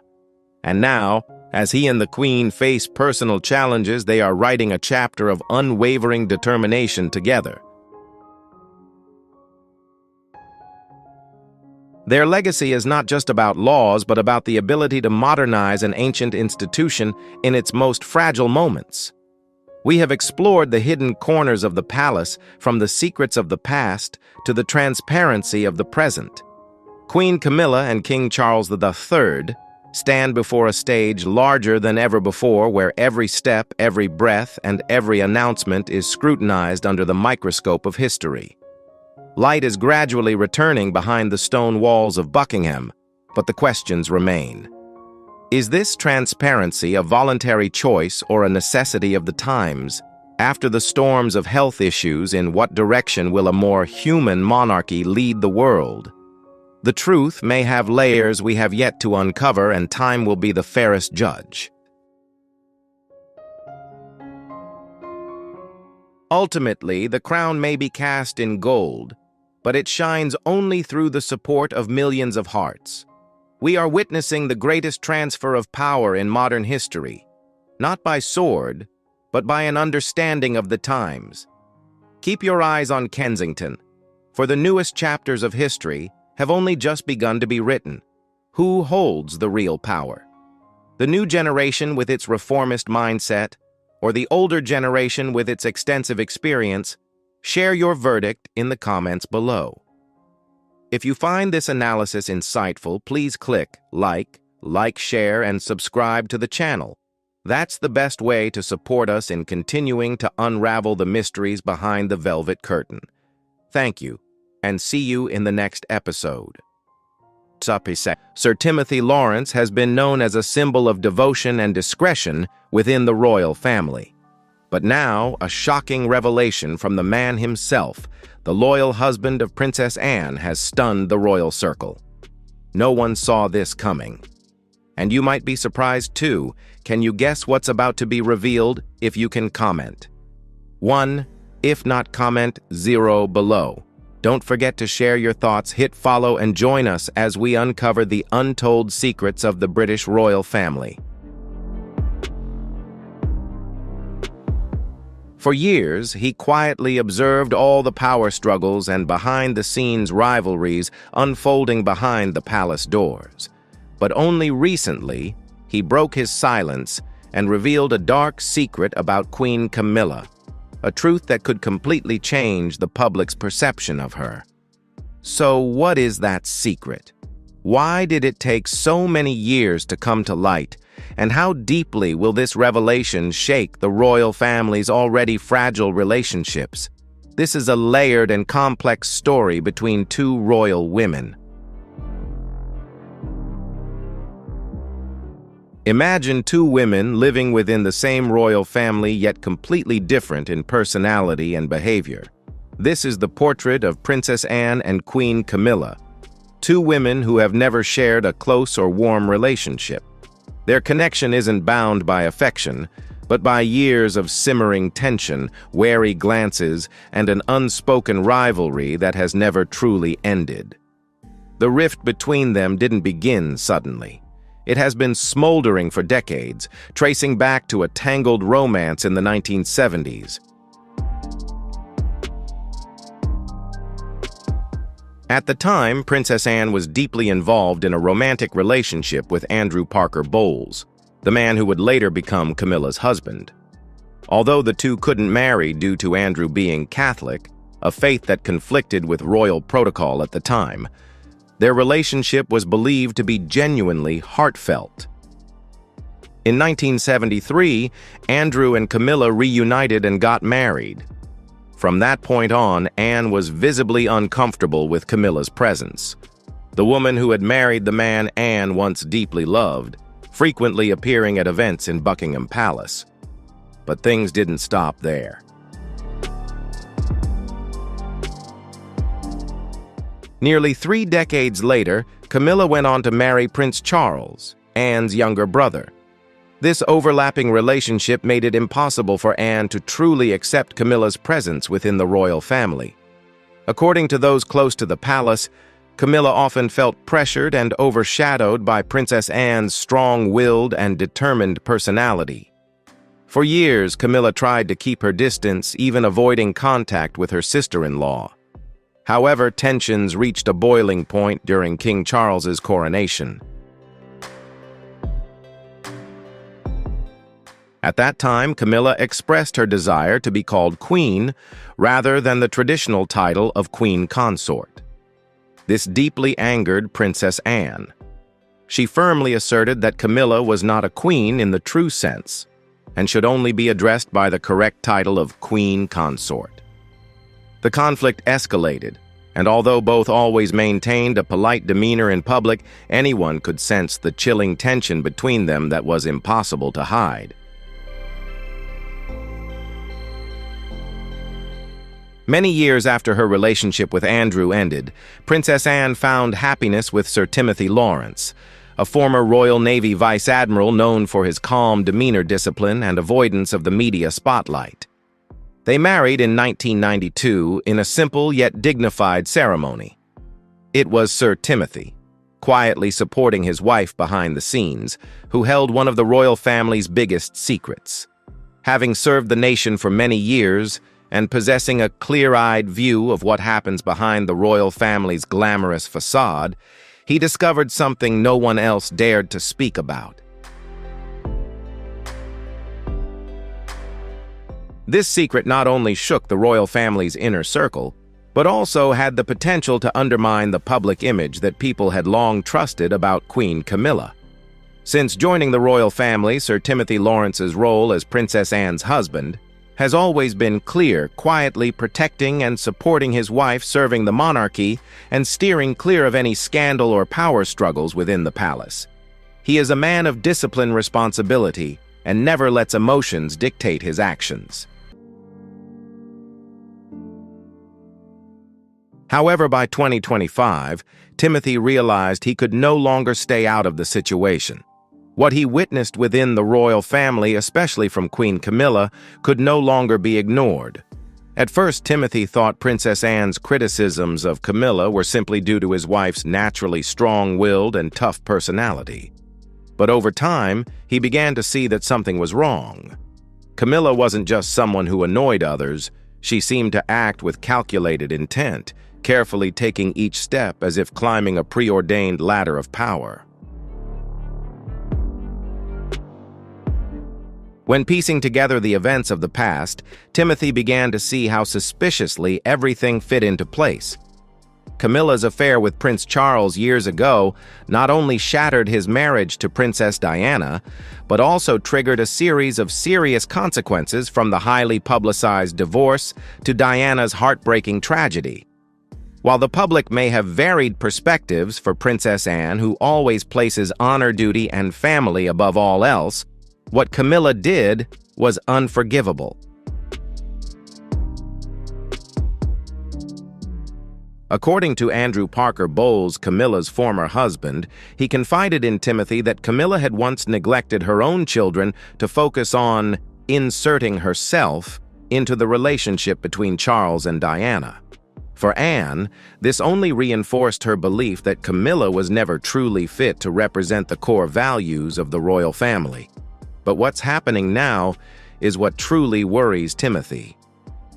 In recent years, as King Charles's health began to show signs of decline, Timothy has noticed a clear shift in Camilla's attitude and behavior. She no longer plays the role of the steady support she once claimed to be. In contrast, during royal meetings, internal events, and even family dinners, Camilla began speaking on Charles's behalf, offering opinions and steering discussions. For Timothy, who served in the military as a Royal Navy Vice Admiral, he clearly sensed a change in her demeanor. From a supportive wife, Camilla was positioning herself as a leader, as if preparing for the role of a true queen, going beyond the traditional boundaries of a queen consort. Especially Timothy noticed that Camilla began intervening in sensitive matters, like the Regency Act and succession plans.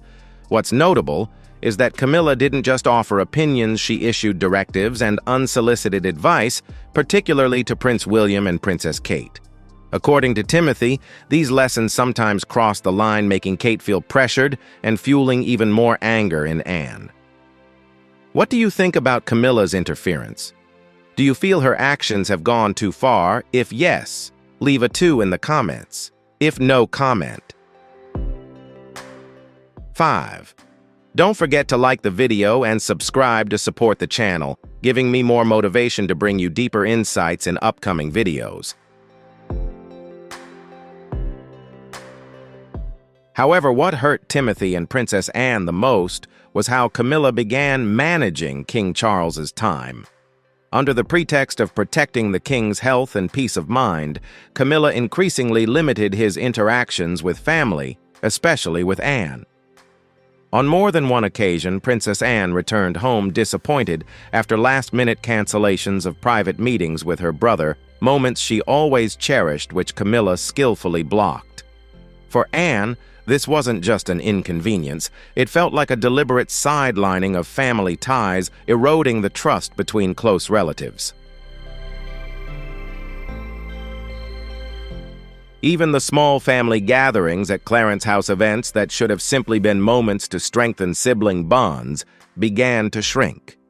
Strangely, Princess Anne was often left off the guest list. For someone who always puts family first, this was no small matter. What worried Sir Timothy Lawrence the most wasn't just the outward distance, but something deeper, a form of hidden power quietly spreading like a cold mist over the royal family. Timothy noticed how Camilla used words like a sweet yet corrosive weapon. She would gently say to King Charles, "Anne is just busy with horses and charities. She doesn't understand the real pressures of leadership like we do." In front of others, she appeared humble, but behind their backs, she skillfully sowed seeds of doubt. To the courtiers, Camilla expressed concerns that Prince William was too modern, words that seemed harmless, but acted like a silent dagger cutting into the image of the heir to the throne.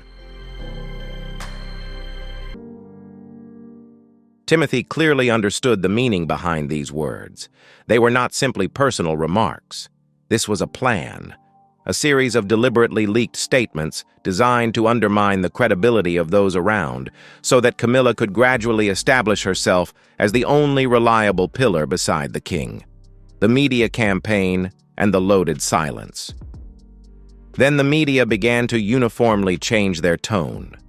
Suddenly, headlines flooded the press like Camilla, the woman who holds the throne steady, the steady leadership of Queen Camilla.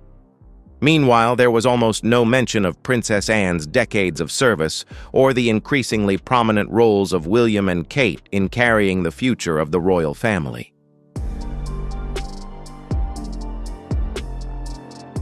For Timothy, everything was crystal clear. This was no coincidence. It was a systematically orchestrated campaign, a sophisticated strategy to place Camilla at the center, not only in the king's heart, but also in the eyes of the public. The atmosphere at the 2025 Royal Ascot Horse Racing Festival was as lively as ever, carriages, wide-brimmed hats, the cheers of the crowd. But behind the dazzling lights lay a cold truth. King Charles sat quietly, his face pale, breath weak, exhaustion clearly etched on his features. And then, in a seemingly ordinary moment, Timothy stood near Camilla and accidentally overheard her whispering to her private advisor, "This throne must forever remain in my hands, no matter what happens to Charles." The words stunned Timothy into silence. A chill ran down his spine, colder than any storm he had ever faced at sea. For the first time, he no longer saw Camilla as just a difficult sister-in-law, but as a real threat to the throne and to the royal family itself. After that moment, Timothy began to take action. He searched for answers, and what he discovered shocked him. It was not just a careless remark. It was the culmination of a plan years in the making, a double-edged conspiracy to keep Charles alive, but not strong enough to stand in Camilla's way. Since King Charles began cancer treatment, his health has rapidly declined. The public believed it to be the natural consequence of the disease, but according to a shocking source Timothy accessed, Camilla had influenced the king's personal doctor to intentionally reduce the chemotherapy dosage. Not enough to cause Charles's death, but just enough to weaken him, gradually stripping him of his ability to govern the country, forcing him to rely entirely on his wife. The recorded words sent chills down people's spines. "Keep him alive for the cameras, but weak for me. If he slips up, I will destroy his career and his family." No longer the image of a devoted wife, this was a woman willing to go to any lengths to hold on to power. But it didn't stop there. Camilla was also rumored to have manipulated Charles while he was physically and mentally weak to force him to sign a secret power of attorney document. On the surface, these were just ordinary administrative papers. But in reality, this document transferred control of Princess Anne's charitable funds and inheritance, including those granted by Queen Elizabeth II and backed by the sovereign grant, directly into Camilla's hands. For Anne, it wasn't just about money. It was her career, her personal legacy, the medical, educational, and charitable projects she had painstakingly built over decades. And if Camilla succeeded, she would not only take the money, but also strip away the identity and role of a loyal, quiet, and dedicated royal princess. Princess Anne had firmly insisted that securing her financial safety was not only her right, but also the king's sacred duty. With a husband burdened by inner torment and fear, he had no choice but to yield. It was not just Sir Timothy's suspicions that exposed Camilla's dark secret, but the courage of a seemingly insignificant man, Edward Thompson, a low-level staff member at Clarence House. Edward had quietly witnessed countless whispers, threats, and shadowy schemes surrounding Camilla's private affairs for years. During that time, he chose silence out of fear of severe consequences. But when he heard Camilla threaten the king's personal doctor with words sharp as a blade, he knew he could no longer stay quiet. With trembling courage, Edward secretly recorded the conversation on his phone, hiding it in his coat pocket as his heart pounded with every beat. That small act of bravery transformed Edward from a silent observer into the keeper of the key to the survival of the entire monarchy. When Sir Timothy received the recording, he felt a cold punch to his heart, later confessing to close friends, "This is no longer rumor or suspicion, but undeniable proof that Camilla's ambition has crossed the line, possibly even into criminal behavior."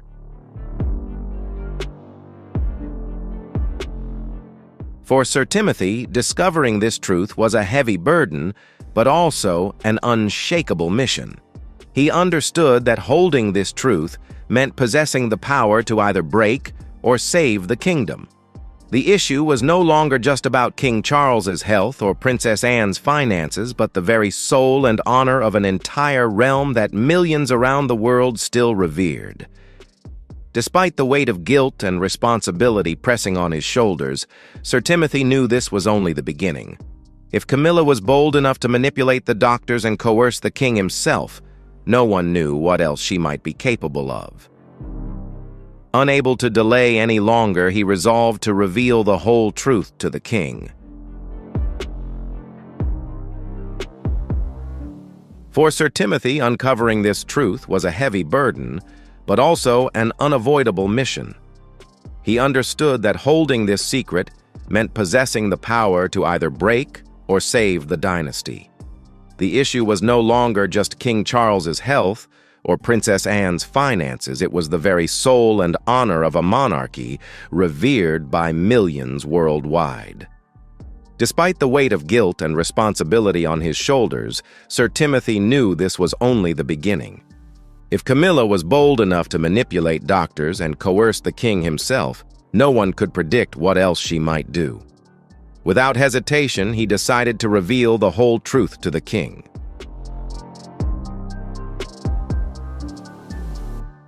When the truth reached King Charles, it wasn't a single blow, but a series of violent waves crashing over his frail body. His heart shattered not only from the betrayal, but also from his own blindness.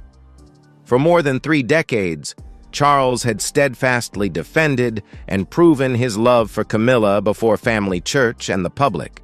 He had defied public opposition to keep her close, insisting that their love was genuine and unshakable. Memories flooded Charles's mind, images of his late mother, Queen Elizabeth II, who had always shown clear caution whenever Camilla's name was mentioned. From the wedding day, when the Queen avoided taking photos with the newlyweds, she had only ever accepted Camilla reluctantly. At the time, Charles thought it was just the conservative view of an old generation, but now that judgment felt like a forewarning. Perhaps the Queen had seen it all along, that Camilla was not truly his partner, but a schemer. Charles recalled the long days lying in his hospital bed, exhausted from chemotherapy. He remembered the times Camilla sat beside him holding his hand, whispering words of comfort. But how many of those were lies? How many of those gentle touches were just a performance to hide ambition? This realization dug deep into his heart, turning him from a man standing strong into an empty shell. Not only was his body weakening, but his soul was fracturing as he recognized that the partner he had trusted for so many years was actually the mastermind behind a dark conspiracy. Yet what troubled him most wasn't the personal pain, but the fear of the royal family's reaction, his children, his sister, and his advisors. They had sacrificed so much for him, always standing by his side. Now, because of his choice, they had to endure the shame of scandal. For a man who had spent his entire life preparing to become king, the crown felt heavier than ever before. And for the first time in his reign, Charles wondered if he still had the strength and authority to continue wearing that crown.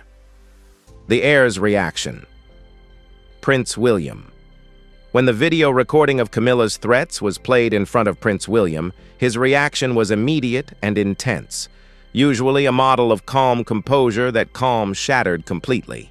His face turned pale, then flushed red with uncontrollable anger. For William, this was not just an ordinary scandal, but a slow assassination, a ruthless plot to poison his father through cruel schemes to seize power. That anger transformed into unshakable determination. Rising above the initial shock, William quickly stepped up to take control of the situation with the assuredness of a natural-born leader. He made it clear that this was no longer a private family matter, but had become a legal crisis that demanded swift and decisive action.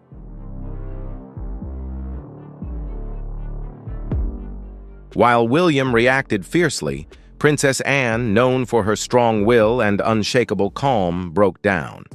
Her tears were not from weakness, but from the burning pain and deep sorrow of a sister witnessing her beloved brother being cruelly manipulated and harmed. Princess Anne painfully recalled their late mother's final admonitions about her financial independence. Queen Elizabeth II had always been meticulous in ensuring that the charitable funds and assets meant for her daughter were securely protected from any risk of exploitation. Now seeing Camilla attempting to seize those sacred legacies, Anne felt she could no longer bear it. Standing firmly beside Prince William, Anne became a voice that no lawyer or advisor could replace. With a tone full of righteous anger, she clearly outlined the historical weight and profound emotional significance of their mother's will, while exposing the illegality and murky financial schemes orchestrated by Camilla. In the meeting room, the royal council, comprising senior advisors, top lawyers, and a few trusted friends of Queen Elizabeth, listened quietly. 3 tense hours passed as they debated vigorously over the legal and political consequences of the evidence. Could the truth be made public?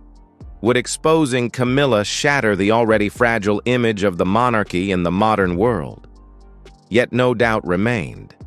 Even the most cautious advisors admitted that if Camilla's conspiracy continued, it would not only destroy King Charles but also threaten to overturn the entire crown. One by one, hesitant voices gradually fell silent. And when the session ended, everyone reached a consensus. Camilla would be stripped of all executive powers and financial control. All charitable funds and assets that she tried to seize would be returned to Princess Anne and placed under the joint supervision of Anne and William. From now on, Camilla's role would be nothing more than an empty shell. She would only be the queen consort in name, without any real power. The council also made one final, equally important decision. This scandal must never be allowed to leak to the public. The secret that the queen consort had conspired against the king had to be kept under wraps because if it got out, people would start doubting the king's health and capability. Everything had been arranged smoothly, except Camilla had no idea how her life was about to change. When the news that her secret had been exposed reached Camilla, people expected her to be scared, remorseful, or at least pretend to be. But no. The walls of Clarence's house shook with her furious screams. Camilla paced the room like a cornered beast, hands, trembling face twisted with rage.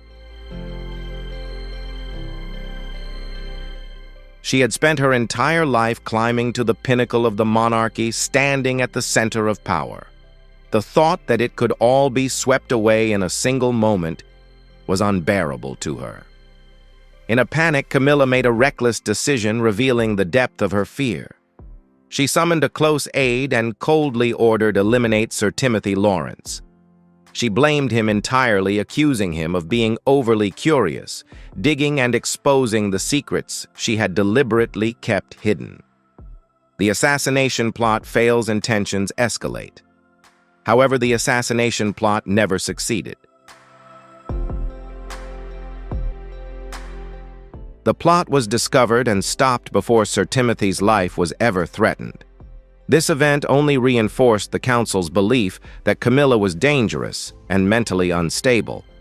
The news of the failure quickly reached her ears, causing Camilla's state of mind to spiral further into chaos.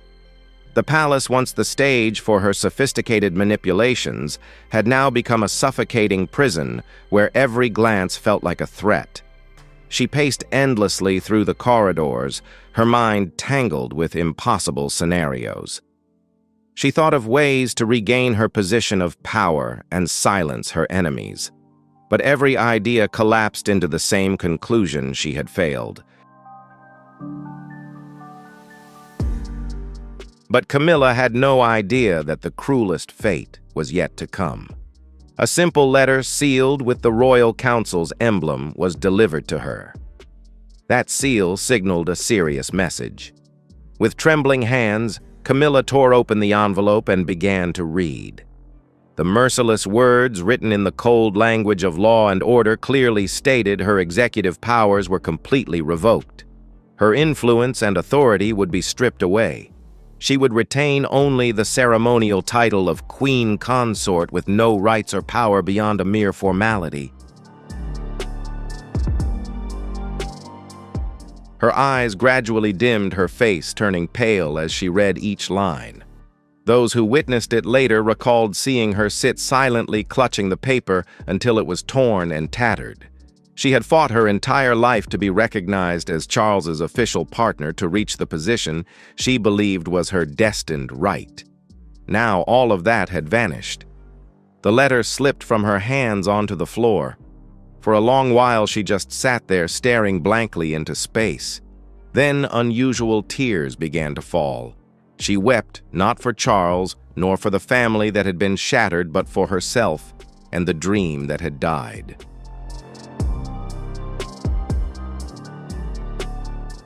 But now everything had slipped away.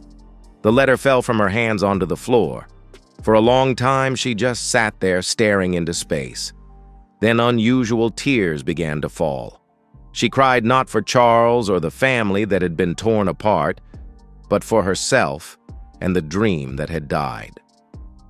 That night, standing before the mirror, the woman who looked back was no longer a powerful queen, but a 78-year-old woman with empty eyes and a wrinkled face. Camilla's resilience had completely collapsed. She shut the door to her room and refused to see anyone. The palace, once her throne, had become a prison. Her dream of power didn't just slip away, it turned to ashes. She wasn't exiled to a distant land, nor publicly humiliated. The harshest punishment she faced was to live the rest of her life in emptiness and under the disdain of her own family. Although her actions deserved imprisonment, this punishment was even more severe. Camilla had to live in solitude, consumed by anger and contempt. Her story ended in complete failure, her malicious ambitions shattered, leaving only an old woman staring into the mirror, wondering had she ever truly won anything. What do you think about the Royal Council's decision? Was that punishment fair for what Camilla did? If not, what would you consider a more just penalty? Share your thoughts in the comments below. Don't forget to like, share, and subscribe for more compelling stories. And remember to click on the next video on your screen. You're going to love it. This is purely for reference purposes, only based on hypotheses and unverified rumors, public speculation. Let's discuss it from an objective analytical perspective.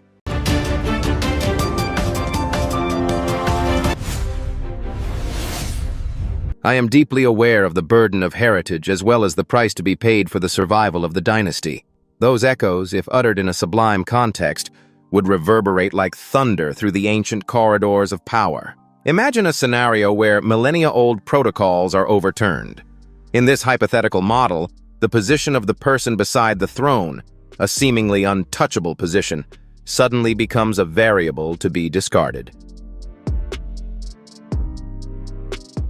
The head of the monarchy, with a somber yet sharp tone like a surgical knife, made a decisive move to protect the system's survival. In that tense atmosphere, body language spoke louder than 1,000 words. The heir to the throne and his partner, representatives of the system's future, unconsciously clasped hands. It was not just a handshake, but the forging of a new alliance in the face of the collapse of the old order. They understood that when a major piece moved, the chessboard was forever changed.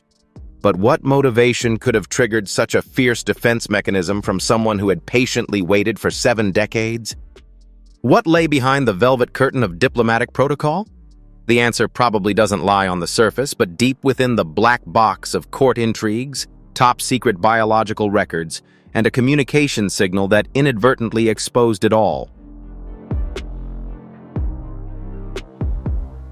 Before we unravel the earthquake simmering within the Commonwealth, let's reflect on a fundamental psychological principle. Have you ever placed complete trust in an alliance, only to discover that within that very security lies a fatal vulnerability? That is the essence of the tragedy we are dissecting. This is not simply a family story. It is a lesson in risk management, manipulation, and the price to pay when a power gamble fails. The data trails lead us to two sensitive files: encrypted communication protocols used overnight, and an invisible link stretching from London to the other side of the ocean.